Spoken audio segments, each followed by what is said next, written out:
ஓம் சாந்தி. அவ்யக்த முரளி 22/4/1984. அவ்யக்த பாப்தாதா, மதுபன்.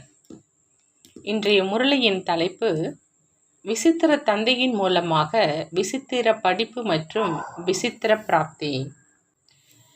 இன்று ஆன்மீக தந்தை தன்னுடைய ஆன்மீக குழந்தைகளை சந்திப்பதற்காக வந்திருக்கிறாங்க. ஆன்மீக தந்தை ஒவ்வொருவரிடமும் எந்த அளவு ஆன்மீக சக்தி நிரம்பி இருக்குது அப்படின்னு ஒவ்வொரு ஆத்மாவையும் பார்த்துட்டு இருக்கிறாங்க. ஒவ்வொரு ஆத்மாவும் எந்த அளவு குஷினுடைய சொரூபம் ஆகியிருக்கிறாங்க.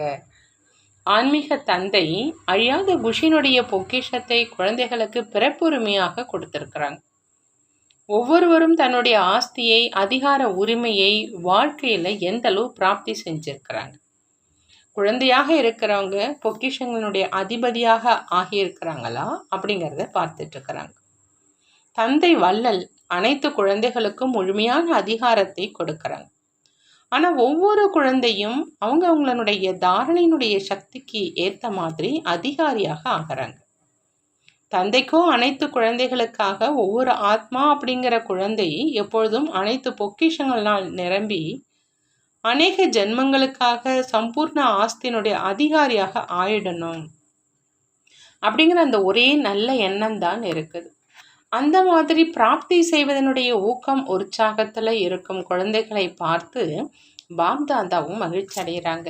ஒவ்வொரு சிறிய பெரிய குழந்தை, வாலிபர் மற்றும் வயோதிகர், இனிமையான தாய்மார்கள், படித்திருந்தாலும் சரி படிக்காவிட்டாலும், உடலால் பலமற்ற இருந்தாலும் சரி, ஆத்மாக்கள் எவ்வளவு பலம் நிறைந்தவர்களாக இருக்கிறாங்க.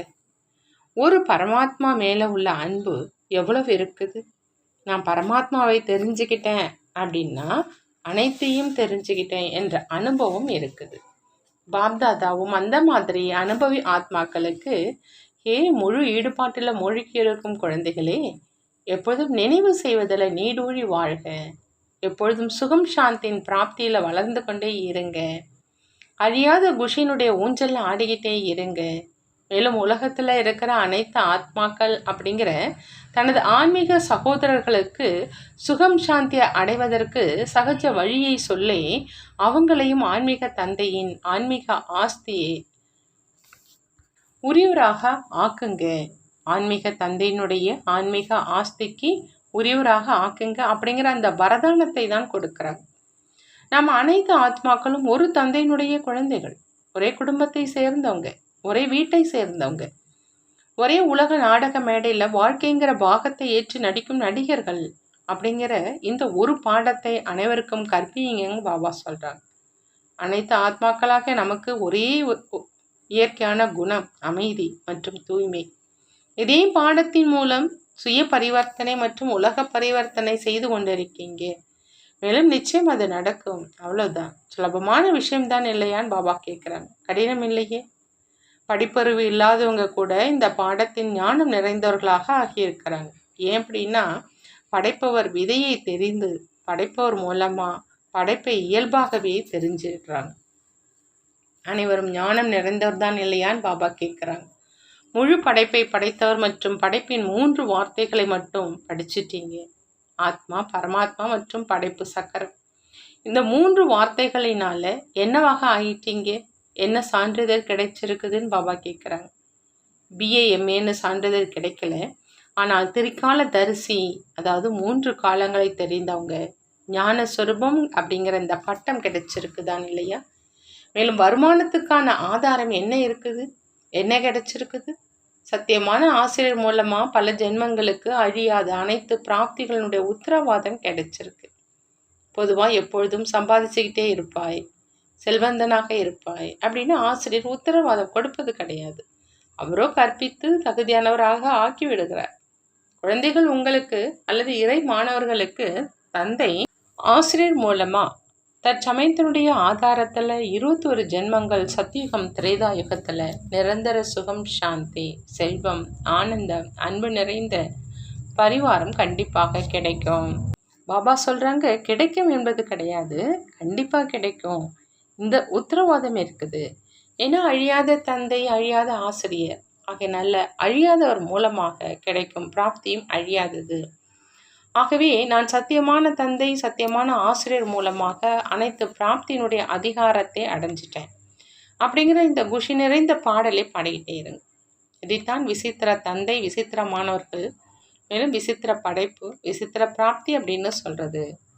பாபா சொல்றாங்க, யாராவது எவ்வளவுதான் படித்தவங்களாக இருந்தாலும் இந்த விசித்திர தந்தையின் மற்றும் ஆசிரியனுடைய படிப்பு மற்றும் ஆஸ்தியை தெரிஞ்சிக்கவே முடியாது.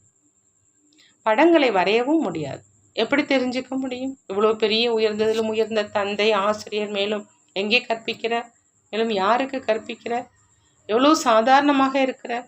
மனிதனை தேவதை ஆக்கும், சதா காலத்துக்கும் சரித்திரவானாக ஆக்கும் படிப்பு, சதா காலத்துக்கும் சரித்திரவானாக மனிதனை தேவதையாக ஆக்கக்கூடிய படிப்பு. மேலும் படிக்கிறவங்க யாரு? யாருக்கு வேறு யாரும் கற்பிக்க முடியாதோ அவங்களுக்கு தந்தை கற்பிக்கிறார். யாருக்கு உலகம் கற்பிக்க முடியுமோ தந்தையும் அவங்களுக்கு கற்பிக்கிறார் என்றால் அது என்ன பெரிய விஷயம்? நம்பிக்கையற்ற ஆத்மாக்களைத்தான் நம்பிக்கைக்கு உரியவராக ஆக்குகிறார்.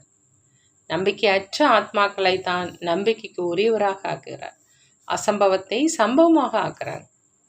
ஆகவே தான் உன்னுடைய காரியம், நீ கூறும் வழியை நீ மட்டும் அறிவாய், உனக்குத்தான் தெரியும் அப்படின்னு வர்ணிச்சிருக்கிறாங்க. பாப்தாதாவும் நம்பிக்கையற்றவர்களிலிருந்து நம்பிக்கைக்கு உரியவர் ஆகும் அந்த மாதிரி குழந்தைகளை பார்த்து குஷி அடைகிறாங்க.